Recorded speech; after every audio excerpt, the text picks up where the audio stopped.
Hi guys! So, happy Tuesday sa ating lahat. So, pumasok ako ngayong araw na to kasi meron kaming short orientation or seminar sa isang free insurance, health insurance ng university sa amin. So, wala kaming babayaran. Free yon para sa amin. So, pumasok ako, kaya hindi ko naiintindihan yung mga pinagsasabi kanina. Translate ko na lang yung binigay sa akin na papel. Saka binigay yung yung card namin. So, upon checking our system, nandito ako sa office ngayon. So upon checking our system, meron na pala, in-update na pala nila yung ituturo ko ngayong second semester. So, bala ko pa namang hindi na pumasok bukas, pero kailangan pumasok talaga ako. Maybe, Wednesday, Thursday, kailangan ko pumasok kasi gagawa na ako ng course outline ko, and at the same time, kailangan ko mag-print ng mga kung ano-ano, mga name ng students, something like that, attendance sheet, and gagawa din ako ng Canva presentations ko for, alam mo na, gusto ko kasi ready akong pumasok na ngayong second semester. Gusto ko ready na lahat, gano'n. Para pagpasok ng second semester, turo na lang, gano'n, tas record, gano'n. Gano'n lang. So gusto ko matapos lahat ngayon bago mag second semester. By the way, December 1 pa lang, balik ng mga estudyante. Pero pala ako nag-login ngayong araw. Or bukas na lang. Bukas na ako mag-login kasi papasok naman ako bukas.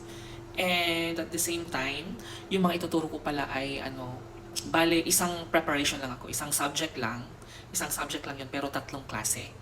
Tatlong klase siya. Bale, yung isang klase, or yung dalawang klase, isang klase dapat yun, kaso madami sila. Madami. Yung isa 29, yung isa 32, oo, 32, kaya hinatin nila. So, bali naging tatlo yung klase ko. Yung isa naman, isang klase lang sila, mga 20 lang sila. So, ayun. So, may klase ako ng, Monday. Ang aga! Monday, 8 to 11. And then, Monday din, 1 to 4. So, full load ako ng Monday. And then, Tuesday, 9 to 12. So, yun lang yung klase ko ngayong second sem. Monday saka Tuesday.